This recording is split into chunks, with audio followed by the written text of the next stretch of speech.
Magandang araw sa ating lahat mga boxing fans sa namang panig ng mundo. Ang bakbakan o labanan na ating tatalakayin ngayon ay ang kauna-unahang pagdidipinsa nitong si Raymond Ford sa kanya WBA World Featherweight title kontra sa rank 8 na WBA na si Nick Ball. Ang fight schedule po nito ay sa Hunyo 1, 2024 nagaganapin sa Kingdom Arenas, Riyadh, Saudi Arabia. Under ito ng Top Rank, Matchroom at Queensberry Promotion. Mapanood live sa DAZN at sa USA, ESPN+. Sa bakbakan na ito, tayo po ay maghahayag ng sarili nating fight prediction, comparison at analysis na kung saan doon pa po lamang sa ating gagawing comparison, fight analysis, malaki po ang posibilidad na makakakuha kayo ng idea kung sino ang papaboran nyo sa panalo dito po sa naturang bakbakan.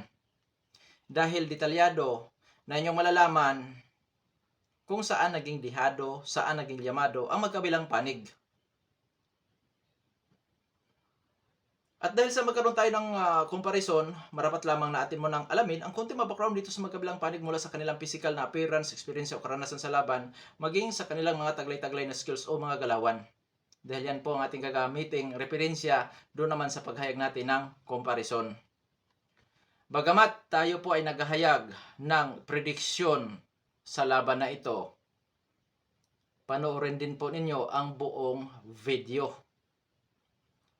At nang sa ganon, makakakuha kayo ng idea. Transparent natin na tatalakayin ang mga bagay-bagay sa magkabilang panig. Na kung saan po, maaring ang inyong paniniwala ay maging taliwa sa aking pananaw o prediction sa laban. Nasa madaling salita, nasa inyo ang huling desisyon kung kanino kayo pumabor sa panalo dito sa naturang bakbakan. Kaya naman,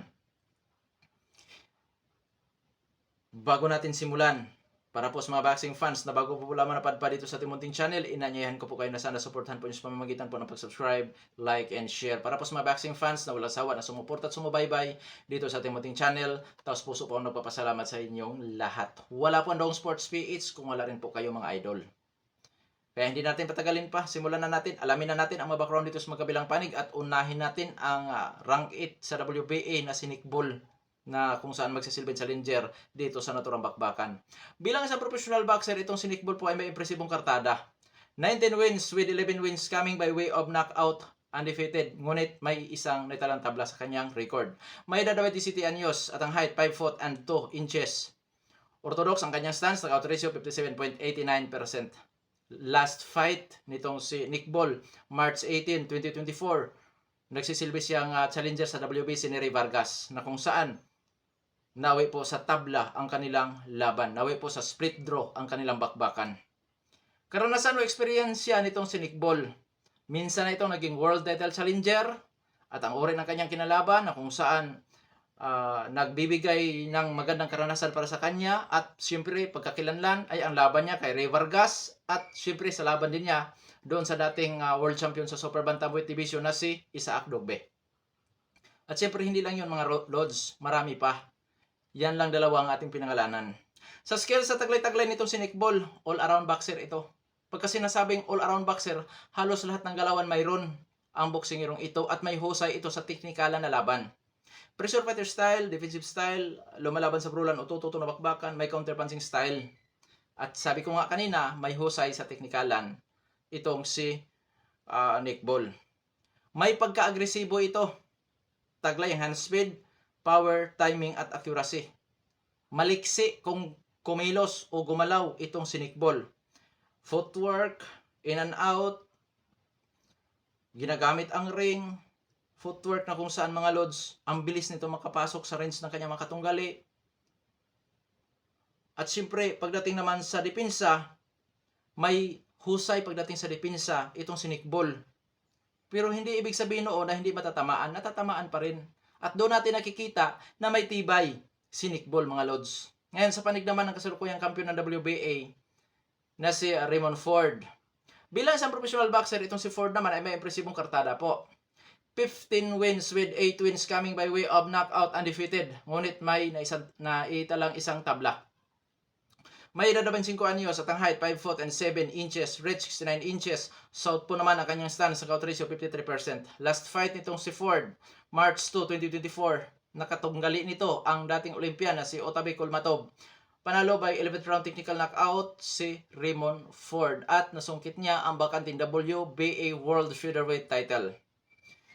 Sa skills naman, nataglay-taglay ni Raymond Ford all-around boxer. Ibig sabihin, halos lahat ng galawan mayroon sa boksingirong ito at may husay pagdating po sa teknikalan na laban. Pressure fighter style, counter-punching style, defensive style, lumalaban din sa brulan o tututo na bakbakan. Taglay dito ang hand speed, timing, power, at accuracy. Pagdating sa depensa, masasabi kong may husay din po sa depensa itong si Raymond Ford. At hindi lang yun, may tibay rin po ang boksingirong ito. Marunong din po itong tamaan, marunong tumanggap ng mga solidong suntok. Ang kagandahan ng dalawang maglalaban, may yung kanilang stamina. Consistent ang kanilang galawan mula early round hanggang suklulan 12 rounds po mga lords. Sanay din ito sa pangmatagalang laban ang magkabilang panig. Kaya matindi pong bakbakan ang ating masasaksihan ngayong Hunyo 1, 2024 sa pagitan nga nitong si Ford at si Nick Ball. Ngayon, dadako na tayo sa ating gagawing comparison. Unahin natin sa edad. 25 anyo si Ford, 27 anyo si Nick Ball. Sa madaling salita, pareho na sa prime ang dalawang maglalaban. Sa height, reach, kung sino po ang may advantage. Mas matangkad po itong si Ford ng 5 inches. So malaki po ang itinangkad ni Ford. Sa reach ay ganun din. Southpaw kontra orthodox. Delikado sa untugan sa close range sa suntukan po ito dahil hindi pareho ang kanilang stance. Pagdating sa knockout ratio, lamang po si Nick Ball. Umaabot po ang knockout ratio ni Nick Ball sa 57.89%. Samantalang si Ford ay mayroong knockout ratio na 53%. Although, maliit lamang ang diferensya sa kanilang knockout ratio o power. Pero, nandito tayo ngayon sa comparison na kung saan kahit katiting na diferensya ay ating ilathala o ating sasabihin. Ngayon, dadako tayo sa kanilang activity fights. Last fight ni Nick Ball, March 18, 2024. Si Raymond Ford naman, last fight nito, March 2, 2024. So, parehong aktibong-aktibo ang dalawang maglalaban. Sa karanasan, minsan nang naging world title challenger si Nick Ball at kasalukuyang world champion si Ford ngayon.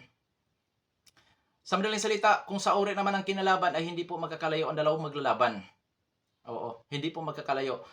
Mas mabigat lamang itong si Raymond Ford dahil po siya po ang kasalukuyang world champion. Oo, pero sa uri ng kinalaban at karanasan sa laban, di po magkakalayo ng kinalaban ang dalawang boksingero. Ngayon, dadako tayo sa skills. Parehong all-around boxer, pero lamang po itong si Nick Ball sa liksi. Pareho silang may hand speed, pero mas maliksi talaga kumilo si Nick Ball. Oo. Sa pangkalahatan, sino Llamado? May kalamangan si Raymond Ford. Una, siya ang kampiyon. Pangalawa, sa height, reach, lamang siya na kung yan ay kanyang magagamit or gagamitin, malaking bagay po yan, lalo na pagdating po sa puntusan. Kasi lamang nga siya sa height, reach advantage. Ngayon, sa karanasan, hindi naman po magkakalayo. So, may kalamangan po talaga si Raymond Ford, which is konti lamang. Kung ating i-convert sa percent, 55% para kay Ford, 45% para kay Nick Ball. Ganun lang ka-close sila mga lods. Hindi po ganun kalayo ang dalawang maglalaban. Bakit? Okay. Sa height, reach, advantage ni Raymond Ford, hindi na bago para kay Nick Ball yan. Ang mapalaban kay Ray Vargas na umabot po ang height sa 5 foot and 9 or 5 foot and 10 inches. Sa boxer kasi, ang height ni Vargas 5 foot and 7. Pero sa actual po, nasa 5 foot and 9.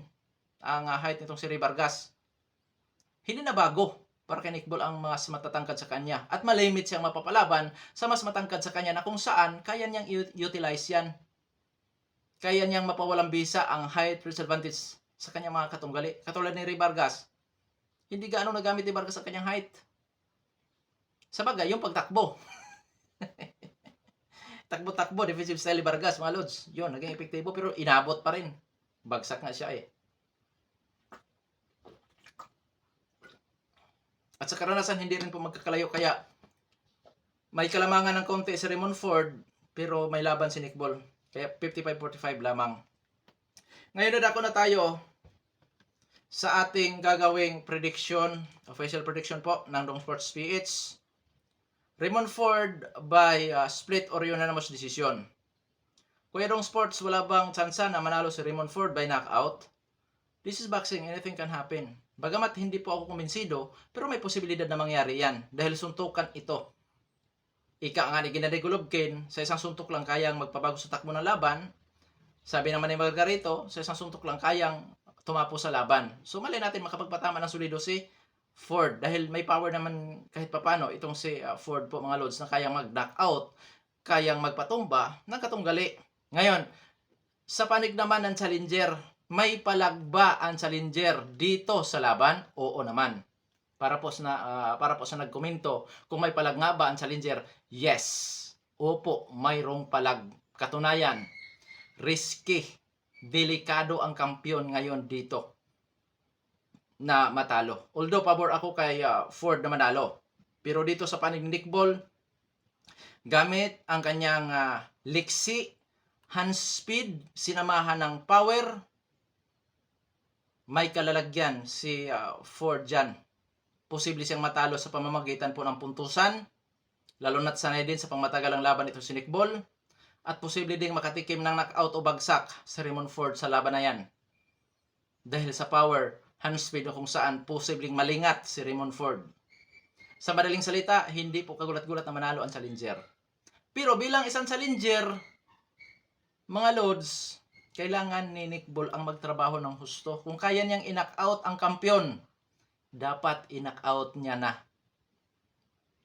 para piho ang kanyang pagpanalo. Dahil kung mauwi lang ito sa dikit, close fight, magkaroon lamang ng dikit din sa scorecard, asahan nyo na. Malaki ang posibilidad na doon yan i-award sa kasalukuyang world champion. Kung hindi man mauwi sa tabla. Oo, kung hindi mauwi sa tabla, doon talaga yan i-award sa kampiyon. Maliban na lamang kung round by round, maging dominante ang challenger, round by round, makuha niya ang pagpabor na mahurado, which is may posibilidad po yan na makapagpatama nga itong si Nick Ball ng mga malilinis at solidong patama.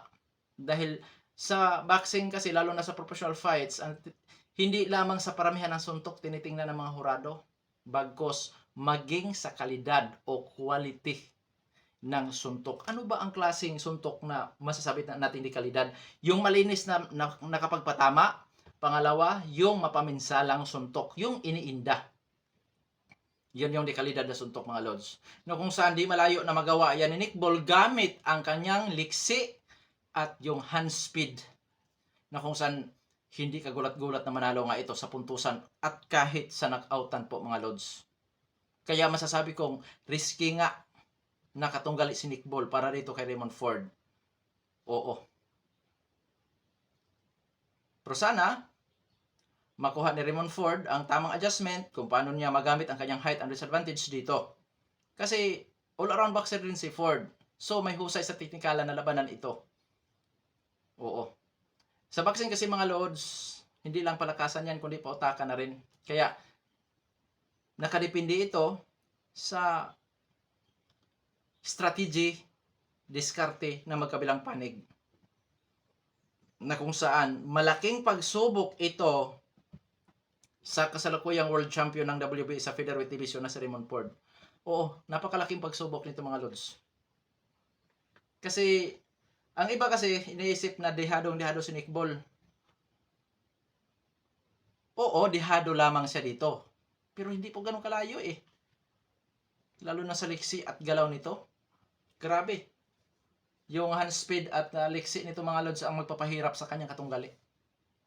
Kaya risky to para kay Raymond Ford. Hindi ako magugulat na pagdating sa resulta, talo si Raymond Ford sa puntusan kahit sa knockoutan. Hindi ako magugulat dyan dahil nga isa sa posibleng magpapahirap kay Raymond Ford ay ang liksi, hand speed, sinamahan ng power nitong si Nick Ball. Tandaan natin, takbo si Vargas dito mga lods.